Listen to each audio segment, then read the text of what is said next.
The 2008 NBA draft is a fantastic and a super fun draft to look back on because especially at the top, there are headlines everywhere. There are players that now it makes total sense why they got selected where they did, but a lot of people had plenty of question marks about it at the time. It is a really, really cool draft to look back on. And we begin, as always, with the first overall pick, and that is Derrick Rose going to Chicago. Now remember, Chicago was not supposed to have the first pick in this draft. They got crazy lottery luck to end up with the first pick in this draft. And of course, Derrick Rose becomes an MVP for Chicago. But as we kind of mix that into the second overall pick here, who was Michael Beasley, it was a little bit neck and neck in terms of who was going to get selected first overall. And it wasn't until later into the college season that became clear that Rose was going to go first. Michael Beasley was a very talented player and someone that I think could have had a much more successful career than ended up having. And that's kind of the theme between both him and Rose. Rose becomes an incredible player for Chicago. Pretty easy to argue that if he doesn't get hurt, if you just eliminate injuries from his career, certainly, he would be a Hall of Famer. Absolutely. No questions asked, but Chicago might have won a title with them as well. They had some great teams that could guard. He was an incredible scorer, one of the better finishers I've ever seen at the rim at the guard spot, and really was ahead of his time in terms of now we see all these scoring point guards, these scoring lead guards. He was kind of Ja before Ja came into the league and was a really fun player as a prospect, certainly as well. And for Michael Beasley, the second overall pick, it's one of those things where whether it be situation or otherwise, he was just never able to gain enough traction. There were some issues with him before the draft that people had some concerns about, but really it felt like he just never had a stable situation. Miami selects him second overall here, but 2 years later, Miami's doing the Heatles thing and they're trying to dump as much salary as they can. They just get rid of Michael Beasley, a guy they selected second overall 2 years prior. They just dump him. He ends up in Minnesota. Of course, down the road, he ends up, places like the Lakers. A really good scorer, but a guy that unfortunately never really capitalized on that potential that he had. And one more thing that I forgot to mention as well about Derrick Rose with the first pick. This is a really interesting fact. Every MVP in the history of the league that has then become eligible for the Hall of Fame has made the Hall of Fame. So because of the injury issues and not having a fantastic career after the MVP season, if Derrick Rose does not make the Hall of Fame as a result of that, he'd be the first MVP in league history to never make the Hall of Fame. At number 3 now, we get to talk about something that has been a little bit of a theme in some videos recently on the channel, and that is draft night trades. OJ Mayo going third overall, eventually to Memphis, but initially to Minnesota. Him and Kevin Love, who we're going to talk about later, those two guys get swapped with the 3rd and 5th pick. So let's first talk about OJ Mayo. Some of you probably know this already, but this guy was a phenom high school basketball player and then has 1 year at USC where he has some issues with suspensions and he probably got paid to play like everybody else did, but he got caught and there were just some issues there. But OJ Mayo coming into the league was someone that was seen as a player with incredible upside, great scoring instincts, great athlete, and certainly disappointed in the league, but he still showed a lot of those flashes, and I'm sure Memphis and their fans were really excited to get him at the time. Ultimately, it didn't work out, but you go back and look at articles, you go back and look at what people thought about OJ Mayo as an amateur prospect, as a high school prospect. He was unbelievable. And this draft night trade where, Minnesota ends up getting Kevin Love and OJ Mayo goes to Memphis, it completely transforms both of those teams. I mean, what ends up happening with Minnesota down the line where they trade away Kevin Love and, they get Andrew Wiggins in that deal, and then what ends up happening down the line for them, it matters as it relates to this draft. I mean, Kevin Love was unbelievable for Minnesota. He really was the only thing they had going there for a few years and increased his three-point shooting range. He was an incredible rebounder and a player that a lot of people thought in this draft should have gone higher, really liked him as a prospect, and maybe in a different era would have been even more successful. Of course, ends up in Cleveland and ends up winning a title. But that draft night trade is a very interesting one to look back on because both guys became good players. Certainly Kevin Love better than OJ Mayo, but for Mayo specifically, the upside, the potential was there and he just never capitalized on it. But the 4th pick in the draft, I could talk about this selection for 20 minutes if I wanted to. Russell Westbrook going 4th to, at the time, Seattle, but of course it's Oklahoma City, is one of the most impressive draft picks of all time, in my opinion. Because you go back and look at mock drafts a week, 2 weeks before the draft, Russell Westbrook was a borderline top 10 pick in this draft. And even you go back further than that, he was not seen as this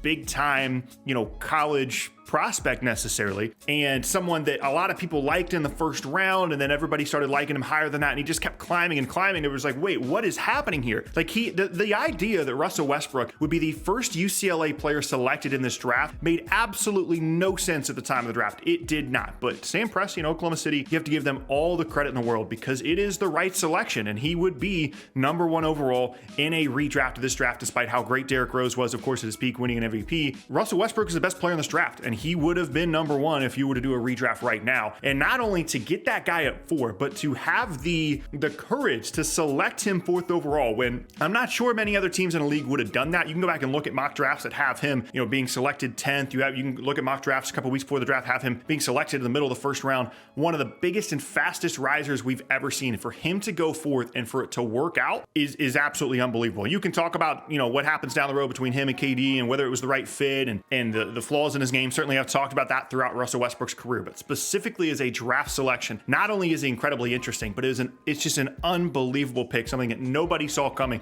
And not only that, but it worked out beautifully for Oklahoma City, of course, building that team with him, Harden, and KD ultimately falling apart. Now how his career has progressed since then. But an MVP caliber player and a guy that most people saw as like a high level energy defensive kind of guy when he came into the league, to develop into what he has is a credit to both him as well as the front office there in Oklahoma City. So we talked about Kevin Love earlier. Now we'll move on to number 6. And this is where this draft gets even more interesting to me, to be honest, because there's a lot of guys at this point that have been traded and been moved and are really critical in understanding the story of the next 10 to 12 years of the league. And at number 6 is Danilo Gallinari, a player that developed into a decent player in New York, but then becomes a key part of the Carmelo Anthony trade, ends up in Denver. They're really good in that year that he's there, and they're winning 50 plus games. They fall apart in the playoffs, and then has just always been a solid player. Like, he's bounced around. He ends up at times in Oklahoma City. Of course, now he's with Boston and is hurt, but someone that when healthy has been a 20 point per game scorer. Like, you put him out there, he's going to score 20 points. It's what he does. He's big, he can shoot. He's not going to be the fastest guy on the floor, but he's someone that has had a really interesting career, certainly just in terms of moving to all those different spots. And at number 7 is Eric Gordon. Same thing. He goes to the Clippers. They have a really good season there after a couple years with him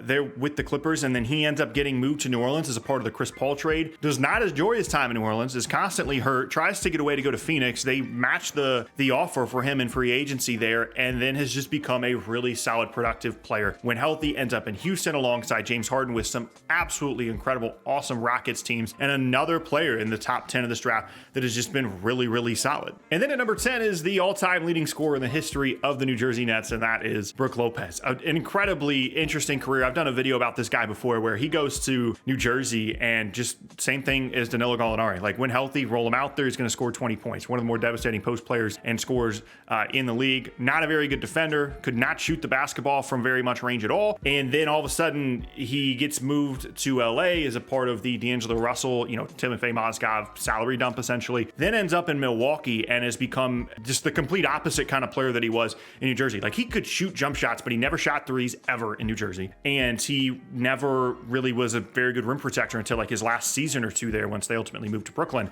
And now, yes, it's very specific in terms of how he plays in Milwaukee, but he's a really good rim protector and shoots the ball really well and provides them such great flexibility in terms of his ability on both ends of the floor. A really interesting career to change that much. And then we go to 14. Half you guys are going to know who I'm talking about. The other half are going to have no idea who this is, depending on how old you are watching this video. Anthony Randolph is a player that I think if you could just wish upon a player that did not work out in this draft, if you could just say, you know what, whatever their ideal career was, let's just see that. I want to see what that looks like. It would have been Anthony Randolph. Incredible skill set, out of control athlete. This guy that could get to the rim, he could dunk on anybody. He was super fun to use in 2K. He had all these crazy highlights and just never put it together. A little bit of a skinnier guy and ultimately played overseas and things like that. I'm going to keep this section brief because I'm sure a lot of you guys don't even know who Anthony Randolph is, but such a fun player and a guy that I wish we could have seen what he turned out to be. And maybe in the league right now, with the way the game has changed, maybe he would have had a better chance. Feels like a guy that maybe was in the league just a little bit too early. A couple years later, I think he could have been a really incredible player, just strictly from his athleticism and skill set. Okay, now that I've nerded out a little bit about the middle of this draft, we'll start going a little bit quicker. 17, Roy Hibbert, someone that was critical to the success of the Pacers, a controversial player, someone that got to the top of the league. I mean, defensive player of the year caliber guy, really, really good player, critical to a good playoff team, and then within like a year or two was basically nothing, completely fell apart, but changed the game in terms of his ability to be vertical at the rim and have great size, and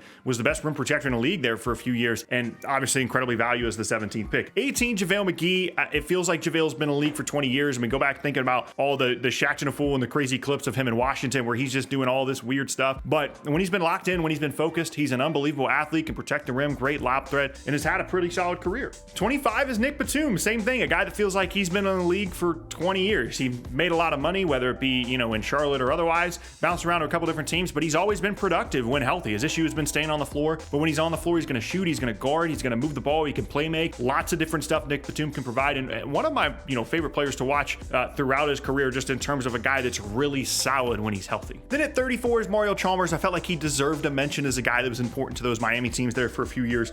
35, DeAndre Jordan. Let's just take a second to appreciate the fact that his NBA draft comparison was Dwight Howard. DeAndre Jordan's been a very good player. He's not Dwight, but he's been very good. Critical to those Clippers teams. Great value in the second round as well at 35. And then 45, I want to mention Goran Dragic as well. Ends up in San Antonio, eventually comes over to the league and has been really good for a variety of different teams, Phoenix, Miami, and is now, again, just still hanging on the league. This is one of those classes where it's like some of the guys are still really good, like Russ, and other guys are just barely hanging on. And it's just such an interesting class to look back on. One of my favorites. I adore this class because there's just so much going on here. Draft night trades, the Russ selection, again, is something I could talk about on and on and on for forever. And I really enjoy this class. Let me know down in the comment section below if there's someone I didn't cover in the class you felt like I should have. And yeah, thank you guys so much for watching, and I'll see you next time.